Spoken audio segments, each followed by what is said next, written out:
Welcome to the GuthrieAmerica Podcast, where I sit down with fabulous people who do life in our community and who are from here, because I believe every story should be told. I'm your host, Heady Coleman, and today I am sitting down with Ben Coffin.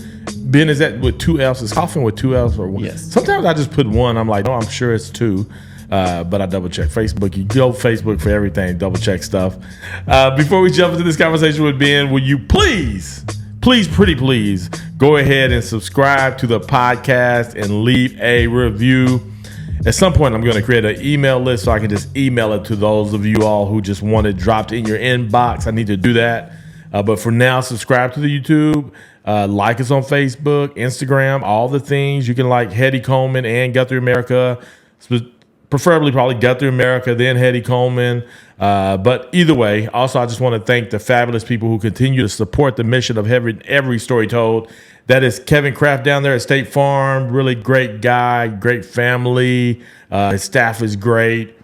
My son, my wife, my mom, we all probably have called them in the last 30 days because there was something with insurance or rental insurance for my son just moved out. All the things, Kevin and them handle it with so much grace and love and all the things. Also, shout out to North Church Guthrie. We are currently, Ben and I are sitting here at North Church Guthrie. I am so grateful that North Church is a church about loving your neighbor. And so a big part of what we're doing when we share stories is creating ways for people to love their neighbors well. So I'm excited for North Church. Ben, you said you just got through with Rotary, making the meals there, had some tea today, not coffee. So I'm going to eliminate one of my questions already because I know you're drinking tea and not coffee. But let's jump into this. All right, let's go. Have you been on a podcast or radio show or anything before? No. Really? Not talking food or anything? No. I cannot believe that. Okay, this is where we're going to start out. We always ask this the first question. Tell me how your family or friends or both would describe you. But different, depending on which one. My friends probably, they'll think I work a lot. Okay. You know, and so a hard worker, but yet like to, it's funny to describe work. I mean, work that pays the bills, but there's also a lot of other work that I do that's just like at the farm or helping a friend or doing this and that. So, yeah. I think they'd probably say just hard worker. Hard Got that worker from my parents. Okay, that was, I was gonna follow up. I was like, where did you get this work ethic from? Oh yeah. And so your parents have always just been hard workers. Yeah. Now I know some of your siblings as well. Mm-hmm. I feel like they're hard workers as well. Like, oh yeah, they're some of them are entrepreneurs running their own thing or running their own things, but have a regular job. Did your parents just instill that as a value? Or is it just like y'all watch them do it, so it just became part of what y'all do? No, I mean, that's why my parents had so many kids, because we were free labor. And, we had a farm, an orchard, and so it was like strawberries and peaches and all sorts of things. And we'd have to go out there and pick stuff that my parents had sold, or we'd sit on the west side over there where my mom had the tag office and sell peaches during the summertime. So that was kind of instilled in us by my parents just to help get stuff done. Yeah. And now you do it, and I mean, you do it with so much. I've been able to, over the last year or so or more, been able to kind of watch it up close, and you do it with so much grace. Like, I wouldn't, like, watching you wouldn't think you were as busy because you're just always calm and chill. Like, is that because over the years you just learned to be so organized, or you just always just kind of that calm and chill kind of person? No, not always calm, but I think it's just over the years, just doing what I do for so long now that it's like I'm pretty organized and know, what I need to do at what time to get things done. I'm a very timely person. Like, I'm always have a watch on. That was like another thing with my dad. Like, I always look, you had to be 15 minutes early or you were late. Okay. So, yeah. Yeah, that's the reason I text you. I was like, Ben, come right at 1. Don't come in here because I have no watch on. You know what I'm saying? Yep. Come right at 1. I'm still trying to get this thing ready. But no, I think that's definitely something that I've noticed about you. Is like, I know, Ben, like, we talk about you getting up early to do the farm stuff. And then we get more into this, but you cater food and meals for people. And You just always coming with a smile and just like you chilling like. Yep. But I think what I've learned too is like if you're organized, know what you're doing, got your plan, you seem to be a little bit more chilled and frantic. You know. Yeah. So. That's good. All right, we're going to jump right into some of this Guthrie stuff around schools. I always love people asking people about Guthrie School, especially if I know that they grew up here. And so we'll just start out with this question. Which school was your favorite growing up? I like Fogarty. Okay. I think, and the high school both. But I particularly remember like gym and Miss Novi and the rope and the trampoline and just all the fun stuff she did in fourth grade at Fogarty just was fun to me. Yeah. Now, could you go all the way up the rope and touch the ceiling? Yeah. Wow. I don't think I could ever do that. Yeah. And probably, I mean, maybe now I probably could, but no, I don't know about now either, ladies and gentlemen. But yeah, so Fogarty. And also there was something cool about Fogarty, like going down into the gym. It felt like a dungeon or something like that. It was just something that felt really cool about it. Yeah, Fogarty was a really cool spot. Did you have a favorite teacher growing up, or were there some teachers that stood out to you? And maybe tell us why. Maybe. I mean, I enjoyed most of my teachers. Probably at Fogarty, I had Miss Washington. Still see her to this day, and her kids and all that, and just I love Miss Washington. She's a great woman. And then in high school, I'd probably say Miss Hinkie and Miss Ireton. I always hang out in their classroom and do stuff. They were just fun, good teachers. Now, were you a math person? What was Miss Hinkie? Was algebra, right? Yeah, and then calculus and geometry, I think, was Miss Ireton. Yeah, Miss Ireton. Yeah. Wow. I didn't know you were food. So when you went to, we'll get to this a little bit, but we're gonna talk about food or something. But a lot of cooking is around math. Was that something that, because you grew up around your parents cooking and stuff like that, that math was something for you, or no? No, I think I just, I enjoyed the math classes, but just the two teachers. Just them themselves. Okay. Them themselves were good. Yeah. Which is so true. I mean, I've had Miss Ireton on the podcast. I saw that one. Yeah, and just love her story and how invested she was. I never had her, but she just always came off as a really great teacher. And then my uncle had her and spoke highly of her. And then so many other people talked about her so much. Miss Hinkie, is she still around, or? Yes. Okay. Yeah, she's still around. Mm-hmm. Okay. Yeah. Yep. All right. Before I go into this next question, we got a little trivia we're gonna do real quick. Okay. So I'm gonna name the schools of Guthrie America, and you have to tell me what street they're on. Okay. You think you can do this? All right. Central Elementary. Central is on Division. No. Or not Division. Sorry, on Noble. Yeah. Yeah. Sorry, got streets mixed up. But yes, Noble and all right, good job. And I need a button to push. Okay, good job. All right, Fogarty.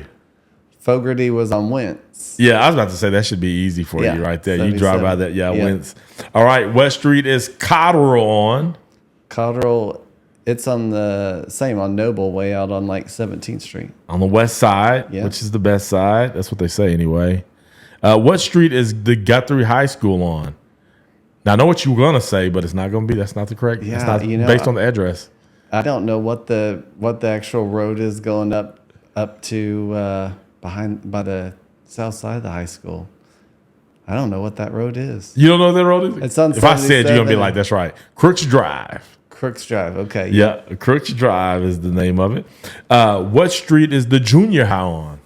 Junior high is on Oklahoma Street. Oklahoma. Okay, here's another one. I've already given you this one for the most part. What street is Guess on? Crooks Drive. Same as high school. Crooks and was that Walnut? Yeah, Walnut. Yeah. Yep. What street is Charter Oak on? Probably Charter Oak. That's a new one. I didn't go there, so I don't know. I know. Somebody could not get that one for the life. I was like, what street is Charter Oak on?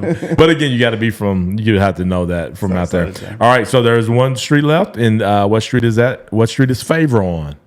I'm going to say, is that Grant? No. Springer, Grant, or Lincoln? Perkins. Okay. Yes, you were close. So yeah, all those streets right in there. Kind of. Yeah. Yes. All right. Okay. Let's get back into some questions about yourself. All right. Good job though. You only missed a couple. So how did you decide what you were going to do after you graduated high school? My dad had the restaurant Granny's when I was in high school. Worked there when I was in high school, and I knew I was going to go up to OSU, and so I had been working there. I actually was very interested in like wildlife management or doing something like that. And I was talking to my dad about it. He's like, "Oh no, I can't make any money doing that. You need to do this." Well, I shouldn't have listened to him because there's probably just as little money in this as there is in doing What was it that you wanted to do? like wildlife management, yeah. ranger, outside, Okay. That's Got you. when I was in high school. I was outside and animals and stuff like that. Okay. Fun. Was that because of the farm life or? Because ranger, like, No, those not are different really, kinds of animals, right? Yeah. Just like, So, at the farm, we really didn't have any animals. We didn't raise. It's a farm, not a ranch. We had an orchard and stuff. Animals. Yeah. But you wanted to go into. So the funny thing is, my youngest daughter, like growing up, she used to always, for the longest, talk about wanting to be a ranger and stuff like that. She has not mentioned that of late, but yeah. So you want to be a ranger, and so you decide to go to college and you do food, right? So what is the degree called when you working specifically? Like, so the degree that I got was in hotel and restaurant management. Okay. And a minor in business, and now I think they've changed it. It's hospitality. Got you. That's the degree, so it's kind of wider. But are you learning to cook? They do have classes. So you have classes that are cooking. They teach you all the, there's more to the business besides just cooking. Yeah, that's what I mean. The financing, and Uh-huh. accounting, and even some legal ones. And I took some architecture classes as far as layout and design. So there was multiple. I mean, a lot of them were business related too. It was very close to the School of Business. I got a minor in business. Okay. Because the classes were just so very similar. Yeah. Yeah. And now I think it's more hospitality because they do more of like club management, golf courses, event centers. There's all sorts of different Got you. things you can go into. Yeah. Cruise ships. Now, when you say you said, I don't know if I say this word right, architect, design, is that the layout of food? Or are you thinking about buildings or? No, it was at that time. It was buildings like designing kitchens and the Gotcha. layout of restaurants and how to, the airflow and just the seating and how things should be arranged. So there were some classes there, and I did take some architecture classes too. Gotcha. Besides Yeah, that. I was thinking that was the case, but I was just making sure because I was looking at some stuff before you came today around food, and I was just thinking about the layout of the food. I'm like, what do they teach them how to lay the food out so pretty and so proper, or where do you learn that at? I think a lot of that is just, the people who you've worked for, or just get ideas in different magazines or things you see or restaurants you go to, things like that. Everybody does it completely different style of how they present everything. Yeah. Now, if you went to school for hospitality management, I know you as I call you a chef, right? Yeah. When did that happen for you, or is it kind of like anything else? Once you do it for so long, maybe you transition names into like, no, you're a chef because you've cooked so many years. Was there education around that?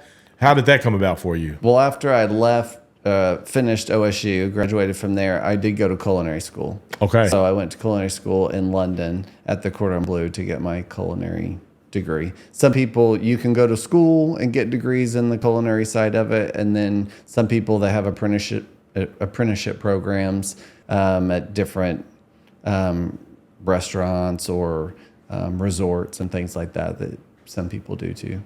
Wow. Yeah. Now, when did you decide one, you said, okay, my dad had convinced me to go this route. You didn't think so, but evidently for you to go that extra step to go to London to go to school, where did that come from? Did you decide, well, I'm going to go all in? Because I don't know much about schooling around being a chef or anything. That sounds fancy to me. Like, that sounds like not very many people are doing that. Well, I did it because, I was definitely more interested in the food side. And at OSU, there were some classes, but it was pretty basic. Like, we would have chef events, so we would have guest chefs that would come in like twice a semester and do, some really nice events for normally a couple hundred people that we'd sell tickets, be fundraisers for the college. But I wanted to kind of continue that and just get more education on that. And that's why I looked at multiple. I did go up there was one New England Culinary Institute. It's in Vermont. And then the CIA, which is in Hyde Park, New York. They have a couple, actually. I think they have one in California, too. So I did go and visit both of those schools. I almost went to the New England Culinary Institute in Vermont. I really, really liked it. It was a nice culinary program. But I kind of was starting to get into travel, and I was like, well, this sounds like fun. So that's why I went over to London. Gotcha. A little bit of traveling and living over there for a couple of years. Yeah. So it was a 2-year program? Yeah, it was a year, and then I worked over there for a year with some people that I met. Okay. Gotcha. In a restaurant or? Actually, the first person I worked for was Purita Hyam, who she specialized in chocolate wedding cakes. And so I met her through one of my friends at the culinary school that lived by her. And so he introduced us, and I started working for her during the week, making cakes. And the weekends, she'd be delivering them. And so she had previously worked for Julie and Adrian Robinson, who had a catering company. And so I wanted to do some stuff on the weekends, so she introduced me to them. So on the weekends, I'd go, it's probably 30 or 40 minutes away, and help them with catering. So I was doing both the cuisine and the pastry. Okay. Yeah. Wow. So tell me a misconception that we have in our minds about chefs. Like, what is something that's like, people think this, but it's not true at all about being a chef? Never trust a skinny chef, people say that. But I hear that all the time. But I'm kind of getting, I don't have that as, problem anymore.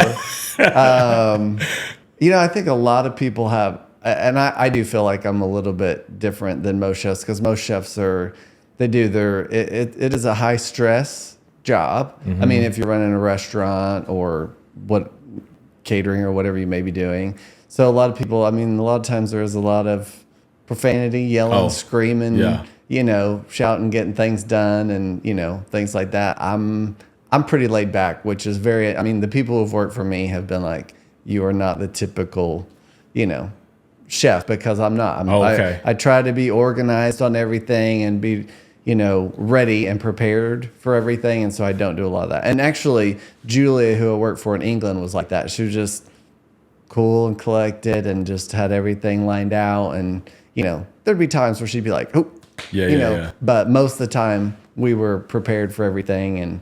And so you're ready. So. Yeah.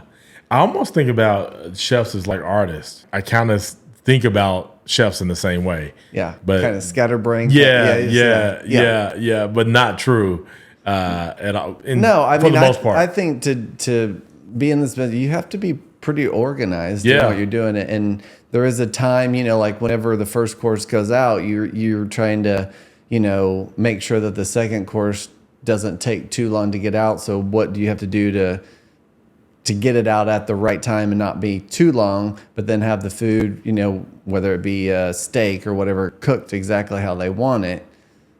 But you don't want to, when they're finished with the first course, you don't want to then go, okay, well, it's time to put it on, because then they're going to be waiting 15 or 20 minutes. Yeah. So you have to you do have to time things out and be prepared and on top of that. And that's just one table. And just think if you have a restaurant with, 20 tables or 30 tables or whatever. Yeah. Yeah.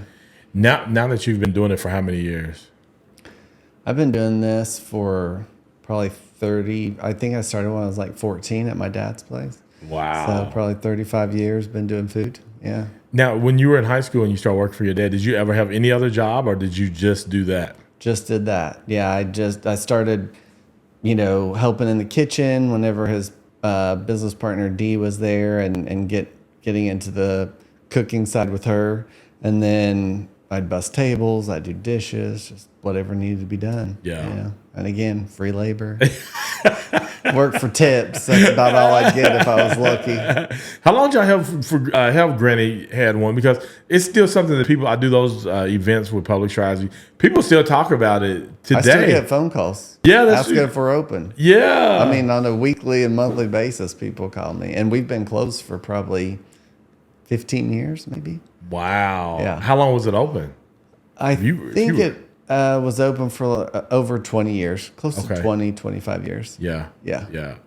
Wow. Now tell me the farming side of that. Was that because of your parents had farmed? How did they get into farming? Like, And what was that like for you growing up? Well, my dad was always, I mean, he grew up, his parents, my grandparents, they had lots of livestock. So he showed cows, sheep, pigs, I mean, you name it, chickens, they had everything. And it's funny, whenever he raised all of us, we didn't have any, I mean, at one point I think they had a couple of milk cows, but that was it. You know, we really didn't have a lot of animals, just a dog and a cat here and there. But my dad went to school in horticulture, and so we had an orchard. So we had fruit trees, apple trees, cherries, peaches, just all kinds of fruit and produce that we grew. Yeah. And so you always were around that? Like, what was that like growing up? Was that like getting up? You know, when I think about farm life or things like that, that's like getting up early before school, going out, you know, doing the work. Was that what it was like for you all? Yeah, I mean, and my siblings would probably say different. I mean, I was the youngest, so they got more of it than I did because I was at the tail end of it. So the favorite I probably ate more of the fruit than I picked. But no, I remember, well, and especially Anna and Joe, they could probably tell you, like, my dad would sell so many orders of like strawberries. So they'd have to get up and go pick strawberries in the morning before they went to school. And Anna will tell you, I don't know how many, she was in high school at the time because she would get detentions for being late, but she would never do the detentions. Yeah. And one time, I mean, she said that they, were going to make her do detention. She's like, you can call my mom and dad and tell them to come up here and do detention because I'd be at school all the time if I didn't have to pick these strawberries. So, She's like, they making me work, free labor. And then stay after school because I was late. So, yeah. But during the summertime, I'd say we had lots of peaches. So that was kind of my job. People come out and pick. So my parents were at work, so I'd have to take people over in the back, help them pick their peaches, and then weigh them, collect the money.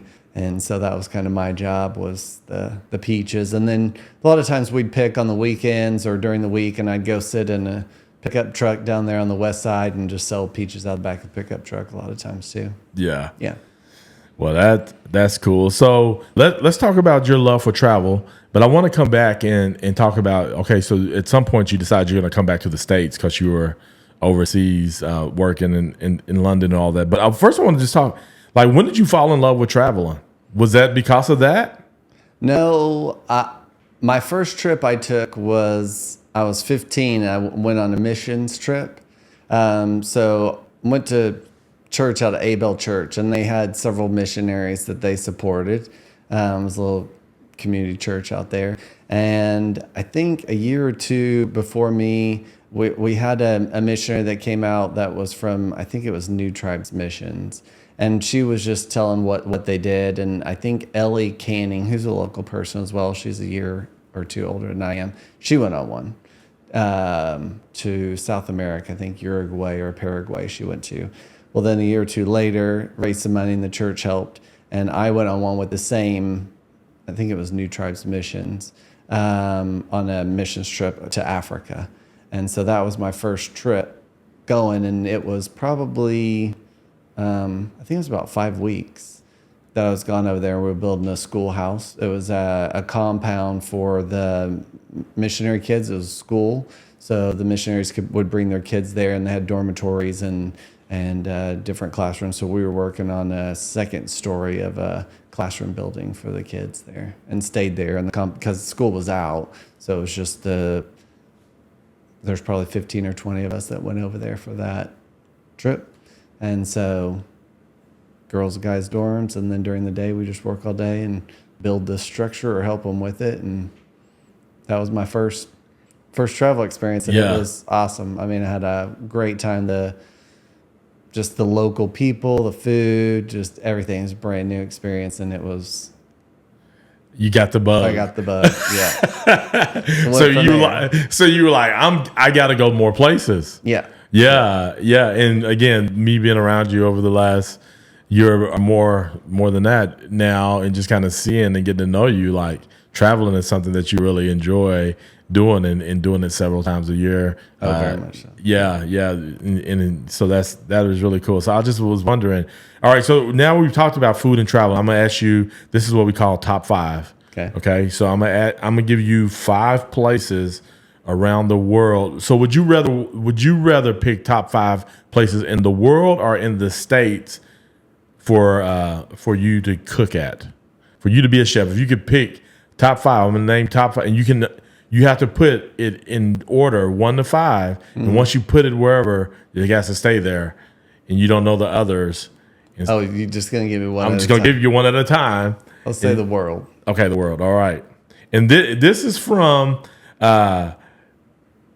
timeout.com, and this is some of the world's best cities for food. Okay. Okay. All right, so 1 being the best. 1's being the best, so you got to put them in order 1 to 5. Okay, so 5's being the worst. Okay. Beijing. 3. 3. Okay. Oh, hold on a second. Let me put this. Now I'm rating the food that's there. No, you're the food. You're rating this based on a place where it's like you may know the food and you would want to be there as a chef. Okay. Okay. So do you want to change that? No, I'll stick with 3. Okay. Lima. I would actually. I'm probably gonna say they have a lot of Michelin star places in Peru.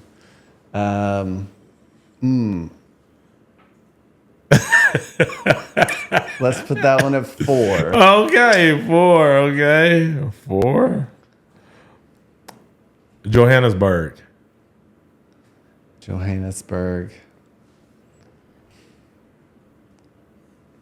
5. 5. Naples. 2. Wow, you were quick with that one. Well, I only got 1. You only got 2. I wanted 2 left. You're hoping Hope that the last one's a good one. Hopefully the last one. Ho Chi Minh City. Okay, 1. China. Yeah. 1. So would you leave it that way? I might bump up Beijing and Lima 1 but yeah, I think I would. I'd probably leave that. I like Asian food too, so yeah. Okay. Yeah. All right. Like when you're thinking about this list, like first of all, super impressive. Like you didn't even like where is one of these places at? You knew all of them, Yeah. which is crazy. Is that come out of your love for travel or just being familiar with food? Traveling. Yeah. Traveling, okay. Yeah. Just kind of knowing I think places. that's one thing with traveling is like you really get a good sense of the globe, like where things are at. Because, you go through so many cities. Yeah. Flying from one place to the other and layovers and stops. And so it just helps people put the globe together. Yeah. And you learn the culture and the people and while you're there. Yeah. Yeah. When you're thinking about traveling or thinking about different cities, is like where's food at on that as far as when you're thinking about where you want to go? Is food a high priority or is that not, is more the culture or what? But No, you got to have the food to have the culture, right? Yeah, right. Yeah. Food's pretty high for me because I'm a foodie person. Yeah. I look at first, like, if I've been there before or not, and then kind of just the nature, the beauty, like what, are there some really cool things to see culturally or in nature, hiking trails and things like that. And then a good second is food for sure. Yeah. Yeah. That's cool. That's good. That's your top 5. Here were the, so this was rent.com that listed out the top 5 cities for chefs. Okay. I'm just going to give it to you. Greensville, South Carolina, Marietta, Georgia, it's in Iowa, Des Moines, Yeah. Pensacola, and Asheville. Okay. Are you A familiar lot in with the South. Yeah. And I guess some of it was around price of living and things like that, but they were saying that this is some of the best places for chefs. So Yeah. I thought that was interesting. Let's get back to Guthrie for a little bit. Do you have a place that you go when you go see a parade that you go to every time? Like this is your spot? Do you have a parade spot? Well, most of the time, whenever my sister had the pet hospital, we'd all go there, meet on the corner there because it was just convenience. You know what I mean? So that's generally where we meet, is right there by the Victor parking lot or at the old pet hospital. Yeah. Now everybody seems. Now, is the 89ers probably the main parade that you go to, or okay? Yeah. Now that I've been doing these podcasts, I'm learning like Guthrie has one of the better homecomings. People don't do homecomings quite like Guthrie does it, and so people still talk about the Guthrie homecoming. Yeah, the homecoming parades. Yeah. But the 89 is still the main parade, I would say. So think about Guthrie. What did y'all do when you were in high school for fun? Like, did you cruise the strip and do all those things, or were you pretty quiet kid and chilled at the house? I was pretty cool, because we lived out in the country. So I mainly, there were 3 or 4 people that I hung out with, and we all lived out there. So we didn't always, get a vehicle or be able, and it was too far to ride your bike in town. Yeah. So if we went somewhere, the 4 of us would normally hang out because we could go a couple miles, but normally, not in town. But then, when we got in high school and got a car to drive around, then we'd cruise. But I don't. Maybe a few times, but not a lot. We would cruise around town. Yeah. I'm thinking about living in the country and having a bike. You still would have bikes, I guess. Yeah. And you going down the highway or what? No, back roads. The back road, okay. Yeah. Which are even worse because out there it's all sand, so you're just like, you might as well walk most of the time. That's what I was going to say. There's some places like we lived out on Post Road for a little while, and like my kids having a bike didn't even make sense because we couldn't let them get on Post Road or just different places. So when you live in so far out, just thinking about it's crazy. Getting flats and all that stuff. Goat head stickers we'd always get flats on the bike. So yeah. Let's go back to London. So you're living in London. You're there for 2 years. Why come back to the States? Did you come back to Guthrie? I did, yeah. I had a chance actually. So I was working for Julie and Adrian and Purita, and so Julie and Adrian did a lot of higher end events, a lot of weddings at castles and out in fields, and just really some really cool places. And so actually one of the first events that I did with Julie and Adrian was at Arundel Castle. It was for the Duke. I mean, they lived there and his family, and it was a museum. You could go through the castle and tour it and stuff like that. So we get there in the evening, drawbridge. I mean, it's full blown castle, and we go inside, get in this kitchen. The kitchen's like ancient. I mean, just old equipment and old stuff, get things going. And they had he had his own hall that he liked to eat in, the grand hall that he had. And so, it's my first day. I'd never been, as far as going out, this was the first event we did. And so got all the food ready, went up a flight of stairs to where this grand hall was, and it's just like a big pantry room full of just this ornate sterling silver everywhere, for all the serving things. And it was all served butler style, so you go around and serve everybody. And then afterwards I'm done and I'm in the kitchen cleaning up, and there's people going by in tuxedos and stuff, and I just thought, it's just the guests, looking around. So this old man comes walking in the kitchen and starts talking to me, and of course I have American accent, so just asking me who I was from and what I was doing. And one of the waitresses or waiters, she comes in and nods her head at him, goes to get some stuff, leaves. And I was sitting there, when I saw her nod her head, I was like, this isn't just your typical guest. You know what I mean? So anyway, he talked to me, super friendly guy, and then he left, and then she came back in and she's like, you know who that was, don't you? And I'm like, I have no clue who it was. She goes, that was the Duke that you were just talking to. I was like, okay. So I got to know them, and they had a butler that was there, and we did a lot of events there at the Arundel Castle. And so the day I was actually leaving, or the day before, to come back to the States, when I was coming back to live over here, the Duchess actually called my boss, Julia, and asked to talk to me, and she wanted me to work for her there at their castle. And I was like, I had already bought my plane ticket. So that's one regret that I probably say that I would have in life, was that I didn't, because it was like, what if I mess up? What if I, the what ifs. Yeah. And I actually did. I came back. I told her no, I already had my ticket and, stuff. So I came back, but I had the opportunity to do that. And I still think, what would have happened if I would have stayed over there? You know what I mean? Yeah. Because I could have definitely, I love England. I don't know how many times I've been back there and still have tons of friends that lived there, so I go back there. Did you go there last year? This year? Yeah, I was over there like last September. Yeah, that's what I was. Okay, yeah, Yeah. we went to hang out with friends and stuff. Yeah, Yep. yeah, that's pretty awesome. crazy. Actually, it's fun. did nobody say to you like, it's just a plane ticket, you'll be all right, you'll make, Well, it's just me, it's my family, and I mean, Julie, who was there, she answered the phone and she was like, you know what I mean? And I'm like, oh.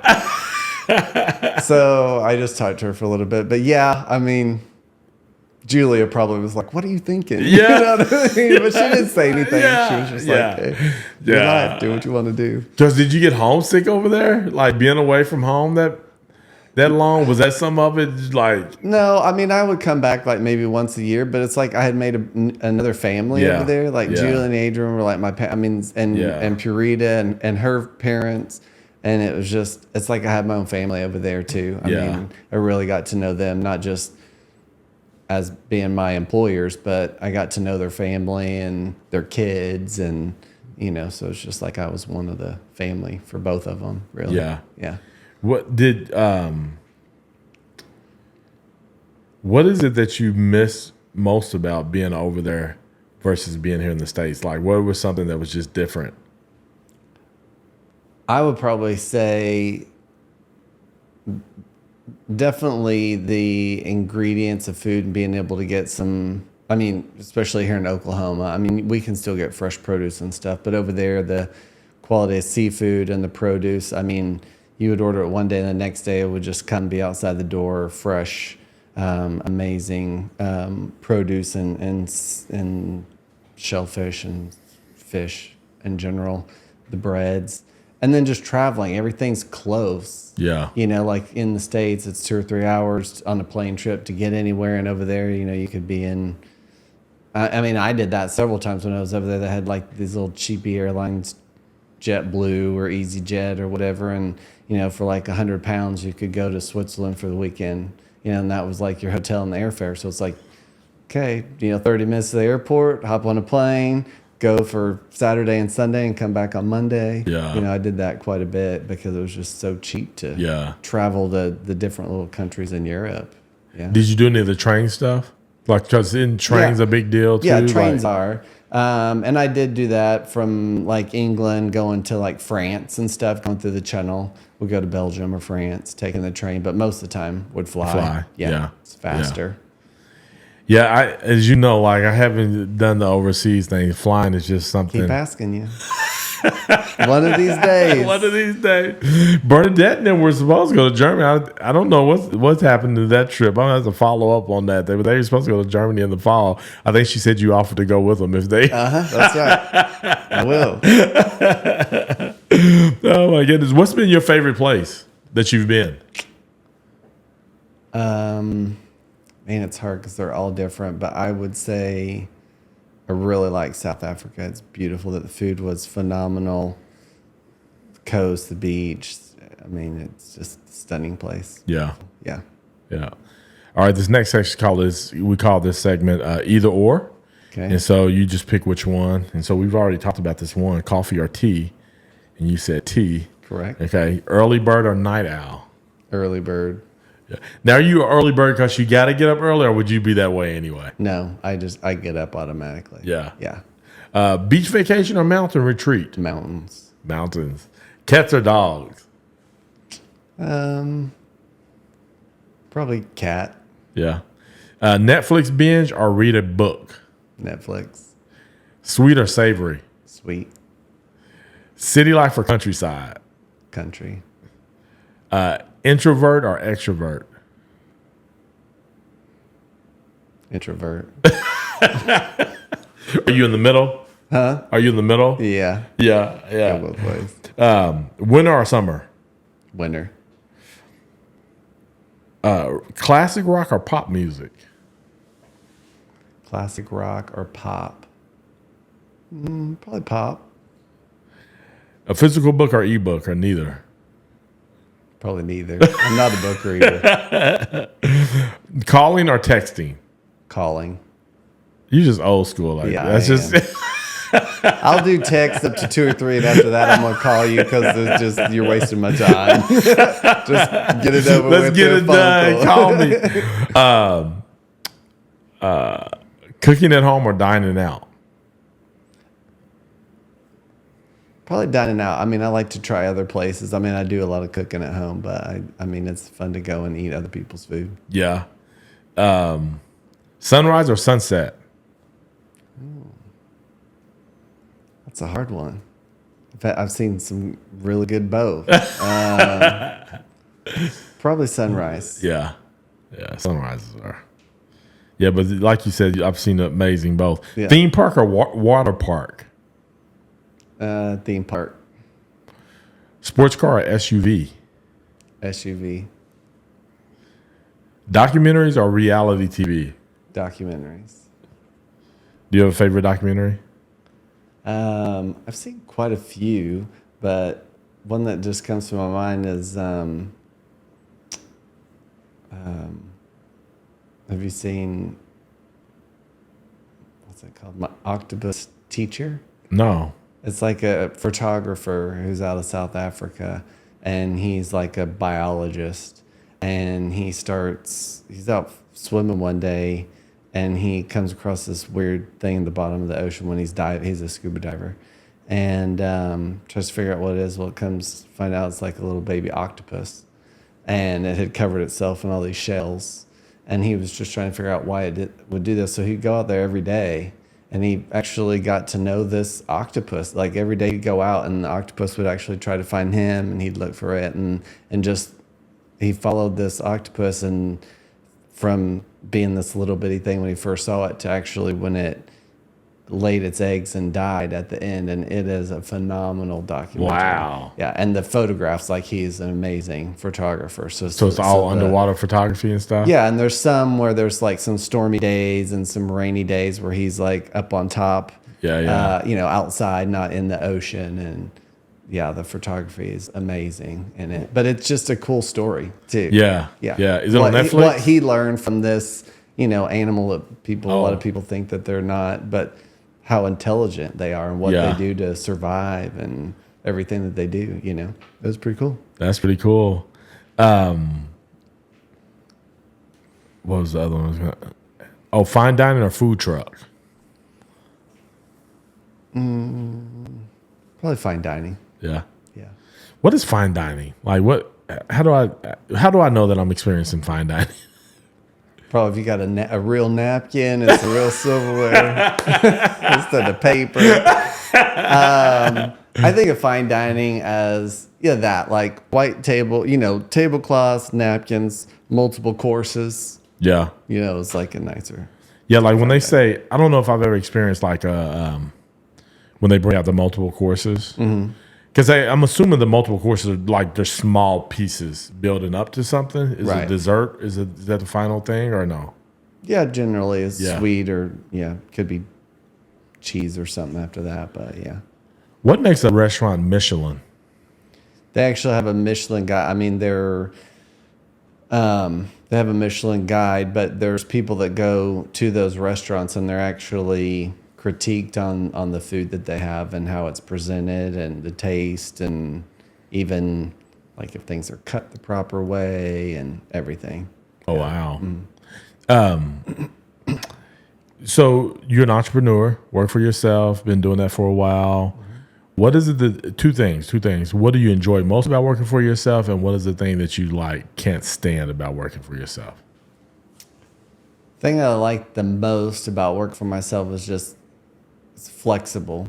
Like with what I do a lot of things. So with the catering business, I can book, like if I want to go on vacation, I can go on vacation because I can book my events or things around that. And I can get away, like if I need to go out to the farm and do something, or just the flexibility, I think, is for me very convenient. Yeah. That about owning your own business.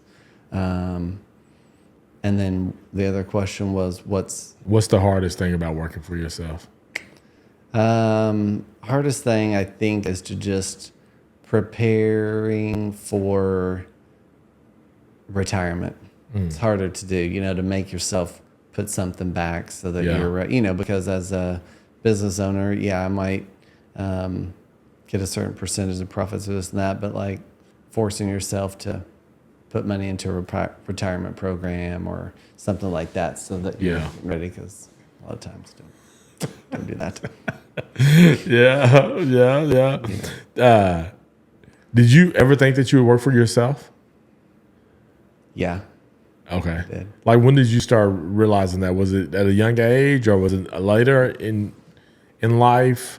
I had always done stuff like off and on. Like whenever I got back from culinary school, I started Bespoke, so that was my business, and then enjoyed that. And then I got approached by OSU to go up and work for them. So I went up and I worked for OSU for about probably close to 10 years, and I really enjoyed being up there. I enjoyed the people that I worked with and that worked with me. I just got tired of the politics, which, I mean, most people do probably in big corporations or something. And then decided to come back and just do my own thing, because then it's my own fault if I don't like it. Yeah. I'm in charge, Yeah. So, Yeah. yeah. One of the things that I noticed about you is, like, you do business not just in Guthrie. It's a smaller town, and it'd probably be like, I couldn't even survive if that was the case. What would you say to somebody who is wanting to start a small business in Guthrie to help them stand the test of time, should we say? A big thing is, I think, getting involved in the community. I mean, really, when I first started off with Bespoke downtown, it was hard for me. I knew a lot of people, and a lot of people knew my family, but getting started, it was tough. And especially what I was doing then, it wasn't just, I did some catering, but it was more of a restaurant that I had back then. And it was different for people. So most of my clients weren't from Guthrie. They were from Stillwater or Edmond or Oklahoma City that came. So I did have a tough time. So you just have to be focused in what you want to do. And I mean, there's a lot of, what's a good way to put it? I mean, there's times where you're not going to make much, really. Yeah. I mean, could be that way, tough times, but I think if you're determined to make a go of it, you make sacrifices and do what you got to do to make things happen. And just get to know the community. I really do feel that's important, and giving back to the community, because then people see what you're doing. You're helping other people, even though it may be costing you, but in the long run, it comes back to you. Yeah.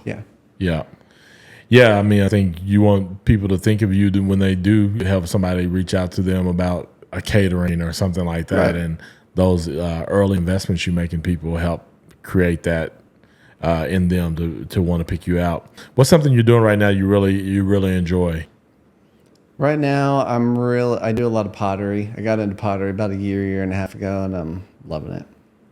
Just creating. Like, how did you end up getting into it? Like, did somebody invite you out, or was it just? No, well, I had always, I knew Buck and the art studio that was there at the old Daylight Donuts place where they were. And, at the festivals, we'd see Buck out there with his bowls and buy some of his stuff. And I knew that they taught classes when I was talked about it, but wasn't making time you have to make time to go and do it. And I just never did. And then when I separated from my wife, I think that was. Oh, when I did it, I just needed something to get out of my mind. Yeah. You know what I mean? Yeah. So. And pottery was the jam. Yep. That's cool.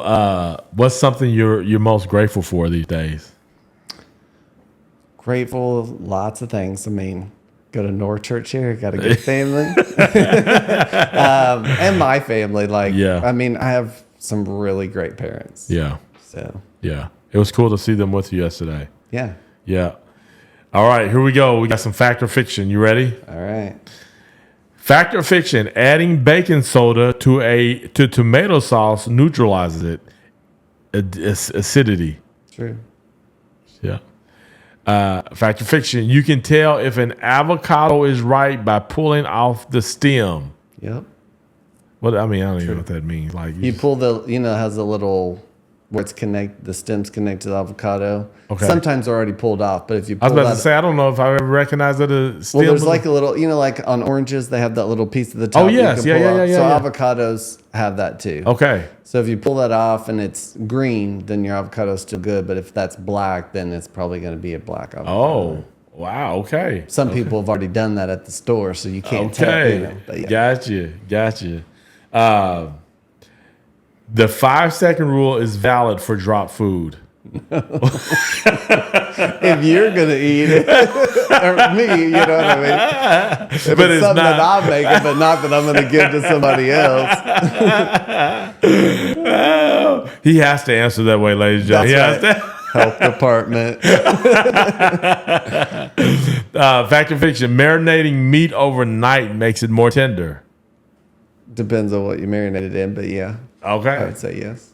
Like, give me an example. So. There's certain things that break down the proteins in meat, like papaya or mango. There's meat tenderizers, soy, certain things that actually help break down the protein so it does make it tender. Gotcha. Yeah.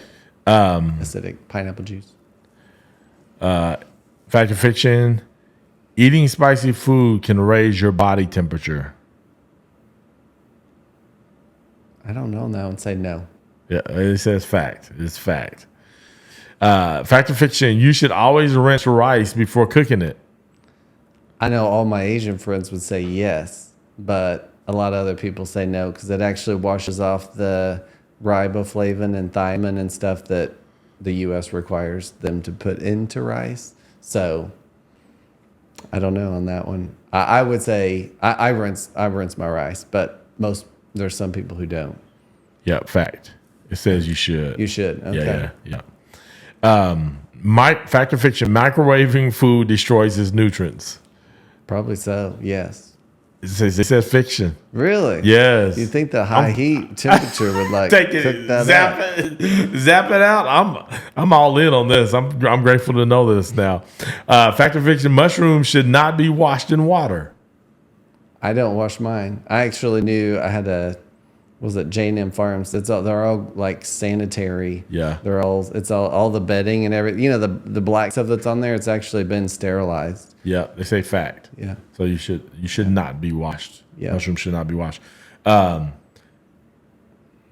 Fact or fiction, fresh herbs should always be added at the end of cooking. Yeah. True.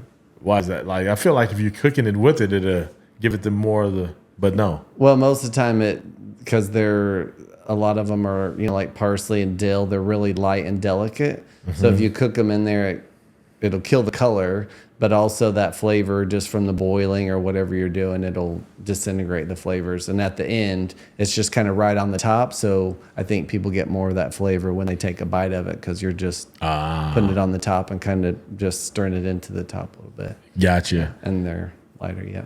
Gotcha. So this is a small town. So I think your answer is going to be, I know what your answer is going to be. What do you do for fun around GuthrieAmerica? Well, I've gone to some of the red brick nights. I enjoy doing that. I live out in the country, so I kind of just come to work. I go to the pottery studio, go home. That's my little world type thing. But if I were to do something, I go to Hoboken Coffee a lot and sit there and just chat with people and just, enjoy the company of some of my friends. Just small town living. Go out to breakfast with somebody or, normally it's with somebody else and just enjoying somebody else's company, whether it's over a cup of tea or coffee or breakfast and just talking to people. Relaxing. That's good. Yeah. That's good. Can you share some of the best ways to give back to the community? Yeah, there's a lot of nonprofits in this town. And all of them need volunteers or, I'm on the board for the food bank. So just come and help us unload the truck or be there to stand and greet people as they walk in the door or help pass out food or, there's a lot of things there at the food bank. I'm on the board for the Pollard. There's tons of people that have organizations that need help to, just greet people and help people, or they have an event going on and they need extra hands to help help with their event that they have to make it work out so that money can go towards that facility. You know? So I'd say one of those things. There's lots. You know, the chamber always needs help at events or at the festivals or parades, and you know, Red Brick Nights just help them pick up trash or do whatever. You know, there's tons of things that can be done. Tons of the ladies that do the garden clubs, like, you know, Amy Hurley's mom that does the down there at Mineral Wells Park, like they just do that out of the kindness of their heart. Don't get paid a penny, and just to keep Guthrie looking beautiful. You know, Joe Chappell putting the flags up down the street. I mean, you know, there's a lot of people in this town that do just little things, but it makes a big difference. That's right. Yeah. That's cool. So we have the signs, the ones behind you, the Choose Guthrie signs. What does Choose Guthrie mean to you? Choose Guthrie means to me is choose your town, like help your town out. You know, I know a lot of people probably give to other places, but just kind of keep it here. Keep your helping volunteer, your time, your money, your everything that you have for within the community, and helping out those that are here, and do what you can to support them so the city can keep going. You know, like supporting a local business instead of, you know, going somewhere else, or try to work with them, see what you can do to keep people going. Keep people local. In business, keep people local, you know. That I know you can't always do that, but it makes a difference, especially small entrepreneurs and people starting off, for sure.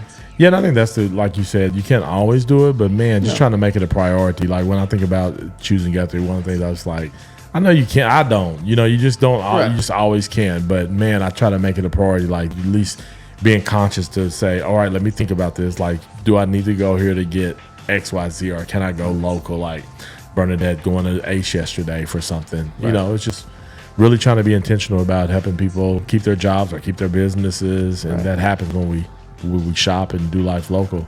So, and if you're doing something on a big scale and as a business, I mean, it probably is good. You know, like people may have prices set at a certain thing, but, you know, go and talk to them and say, hey, this is what I'm doing. I want to work with you. I want to do this, but, you know, what can you do? Can we work together? Can we make this happen? And, you know, if it does, great. If it doesn't, well, then, you know, go on, but try. For sure. Well, Ben, thank you so much for hanging out with me. That's an hour. I don't want to keep you. You're a busy man. Today's my slow day. So today's a slow day. Yeah. No, thank you for being on the Guthrie America podcast. Any last thoughts for the Guthrie America folks out there? Keep it local. Keep it local. That's good. Ladies and gentlemen, thank you for listening in for another episode of the Guthrie America Podcast. As you know, we're on a mission to have every story told. The question that I love to end with is this question: will yours be next? Go in. What's here?